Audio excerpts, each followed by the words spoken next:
Come on into my office. My name is Konewko. I'm the university carillonneur. I also am on the faculty of the College of Communication. I teach music appreciation, music technology, the business of music, and carillon discovery. I'm born and raised in Chicago, so before I came to Milwaukee, I used to play at the University of Chicago, their carillon down there. And then when we moved up to Milwaukee, I introduced myself to Bill Geishecker, who was the original carillonneur and the first and only carillonneur before myself. And he was a very gracious man and invited me to come and play with him. So I did, and we had a great relationship where he would let me play. But I was, traveling down from Milwaukee to Chicago weekly, playing at the University of Chicago. So at one point, Bill had passed away, and the university asked me if I would fill his position. So from that point on, I've been playing.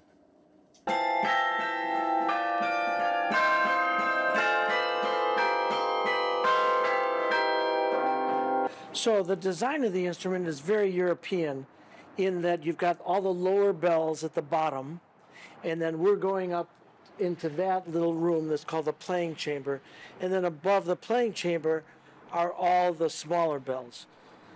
So the design is so that the low bells, playing chamber, and upper bells, and then I am in the playing chamber so that I can hear what's going on above me and below me. So the carillon is set up very much like a piano keyboard. You've got, white notes and black notes.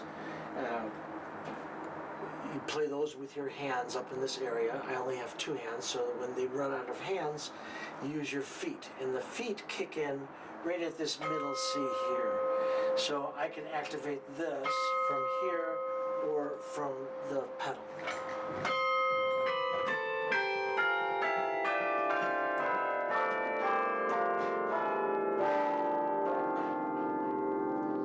And the way you play it is really making contact with the batons, pressing down, and then bouncing up.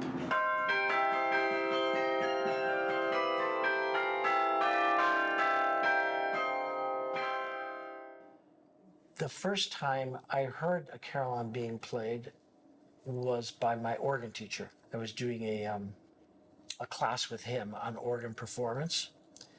And at one point he said, Mark, why don't we come down and look at the University Carillon in University of Chicago.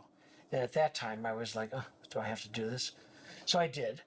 And I remember standing behind him as he played, and when he finished playing, it was really a magical moment where I just said, Dr. Lodin, please show me how to do this.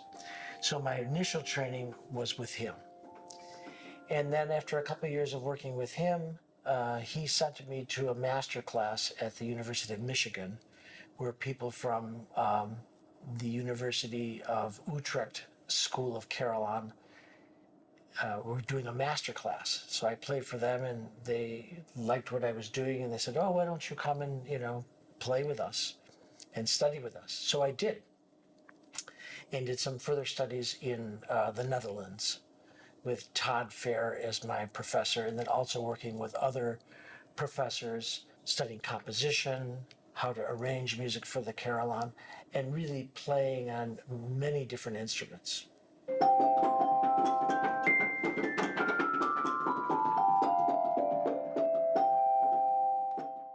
My name is Sam Robertson. I have been a student of Dr. Konewko's for the past 3 years, off and on. I know him through choir.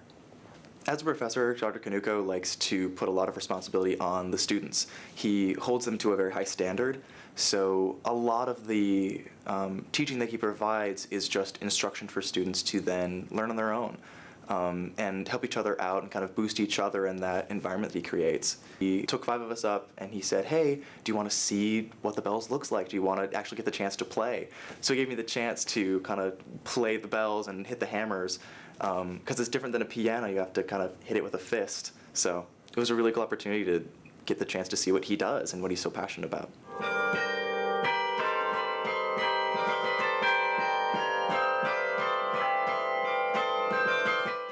one of the challenges that I had is when I arrived 25 years ago, and I came into a carillon that was falling apart.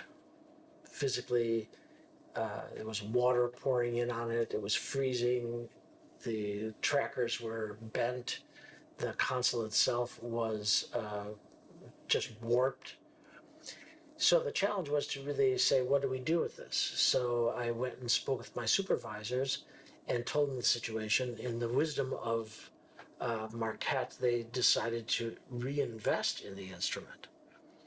So $350,000 later, we have a new practice instrument, we have a new console upstairs, and the bells are working just fine. I love music, and I like to play. And it's such a beautiful set of bells. They're French cast Picard bells, and they're just a warm, beautiful sound.